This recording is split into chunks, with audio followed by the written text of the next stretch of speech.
Do we put too much trust in our memory? That is a question Memento proposes with a scary answer. Memento is a complex, thought-provoking movie following a revengeful-driven character named Leonard Shelby.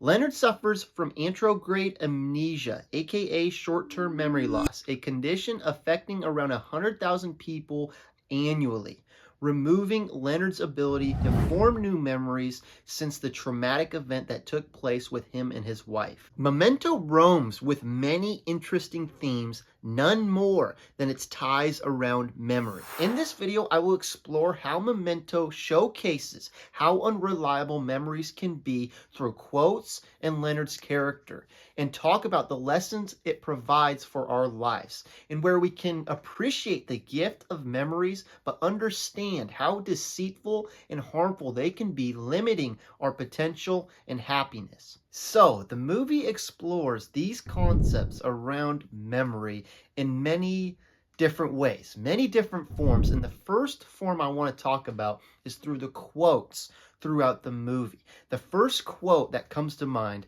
is Leonard's quote when he's talking to Teddy at the diner, explaining how unreliable memories can be. Leonard said, "Memory can change the shape of a room, it can change the color of a car, and memories can be distorted. They're just an interpretation. They're not a record, and they're irrelevant if you have the facts." This quote is exactly pinpointing the theme I'm talking about in this video of how unreliable memories can be.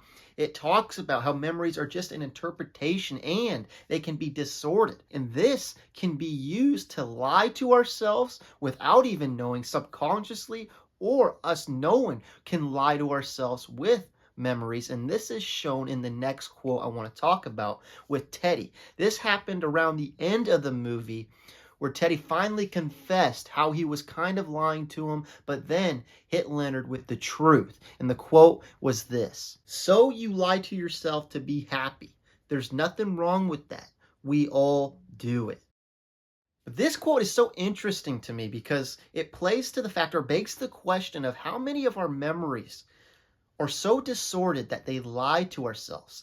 And when do we do that subconsciously, or when do we do that on purpose? When do we kind of look at a memory and purposefully try to look at it in a different way, or twist it to make us feel more happy, or whatever the reasoning is, and how that can lead to a lot of difficult situations or problems. And it just leads to the next quote I want to talk about, with, if we're lying to ourselves through our memories, or if the memories are so distorted, who are we? How do we remember who we are? And the quote that plays off of that is at the end, very end of the movie, with Leonard talking about his life and how he interprets and believes in the world. And it says, "We all need mirrors to remind ourselves who we are." Now that quote stood out, and it plays to the unreliable memories. But to me, I could be seeing this totally wrong, in a different way it should be attended. But to me, I interpret this quote as saying our memories are like mirrors, and they remind us of who we are. I mean, just imagine if we could not make any memories, if we couldn't remember everything, we just live day to day. How do we know who we are? It's just something crazy to think about. So there are the quotes that kind of build to the fact of how unreliable memories are. But let's look at the story of Leonard and how it showcases that theme. And right from the start, you can look at the ending. The ending showcases how Leonard was lying to himself, or maybe not even lying to himself, but altering one memory that he had and projecting it onto another memory. He kind of remembered, or some way, in some form. I mean, this is where the movie gets pretty complex. But he kind of pushed that he killed his wife onto another memory of someone else having short-term memory loss, and how he ended up killing his wife, so he could kind of forget about what actually happened and hide from the pain. Just this one altering of this one memory drives his purpose throughout the movie, and just creates the whole predicament that he's in the first place, and really never takes time to try to investigate himself.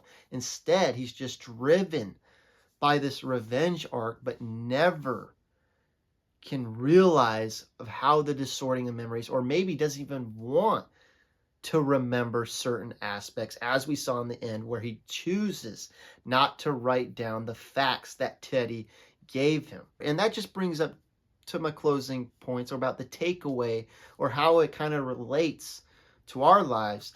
This story is a very dramatized, very is dialed up a lot. But I think the deep themes of this movie translate directly to how our memories are in our everyday lives, and how it can affect us negatively, positively, and everything in between. And this might seem very or so much like common sense to some people, but I know for me, I overlooked it. And even when I try to make future decisions or whatever, I kind of don't think about how memories can be very, very fragile and unreliable. Another question that gets brought up, or I think about, is how many of the memories I have were actually dreams? Because I know there's probably some. I hope there's not many, but there's got to be some. I just know I've talked to other people and say, you remember when this happened? And they're like, no, I do not remember that. And part of that could be they just don't remember it. I think also another part is it could be a dream that happened such long ago, and I, for some reason, felt so real that now I thought it was actually a memory. And it's kind of scary. And it just plays to the fact of, yeah, you might think you have a lot of control or whatever, but it's humbling to see how you really can't control memories. They are so fragile, and you do not have to have a condition of like short-term memory loss or anything.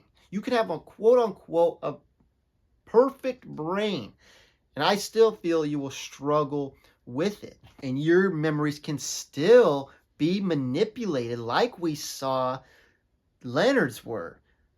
The whole movie, his memories got manipulated by other people, and that can happen to us with whatever, through social media, anything we see, other people, it can get manipulated. But what I'm trying to say is that these memories are so fragile and can be so altered and can be lying to us that they can be very negative for us and hurting us from growing and limiting our potential. Look at certain events that you could have in your life, or let's just say you want to try something new, or try something you haven't done in a while. Like, I don't know, it could be anything. Let's just say snowboard. Okay, and you have one memory and it was just terrible, and you're like, man, no matter what I could do, or no matter what I did, I could not stay up on that board. I could not figure it out. I hated snowboarding. I do not want to go back there again.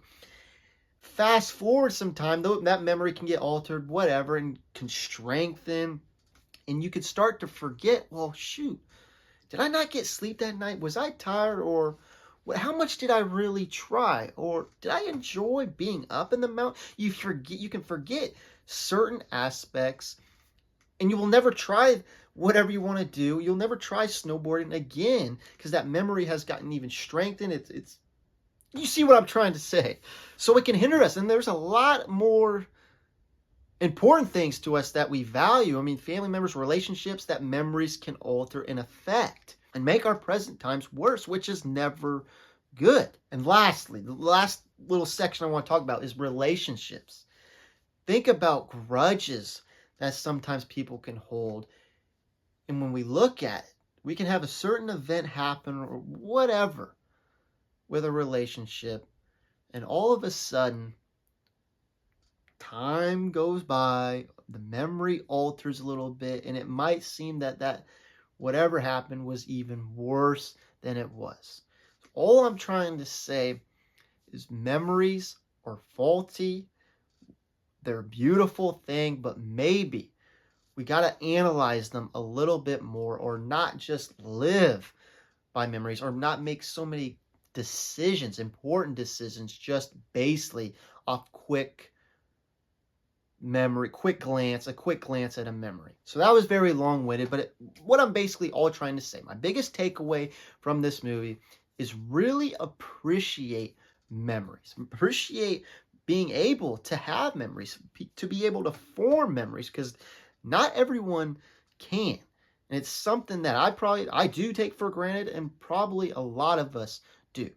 So right there, be appreciative of the gift of being able to make memories, but also appreciate memories as a whole and the power that they have, of the negative side and the good side. Because look at it. It's like anything. It's like anything. Too much of something is bad. Too much water is bad. So living too much, or thinking about memories too much, or taking as truth too much, or whatever, it can start to get toxic. Another part is maybe just humble yourself a little bit of how truthful those memories are. I mean, I know for me, or an example I will take for myself, is I know how much time I have to spend on certain exams. Like if I want to pass an exam, I know how much time I have to study for it. If I read a book or whatever the instructor says, I ain't remembering anything. I'm remembering 2%. So me thinking that I can remember an event perfectly just by living it one time, and maybe not even being so present in that actual whatever happened, is crazy.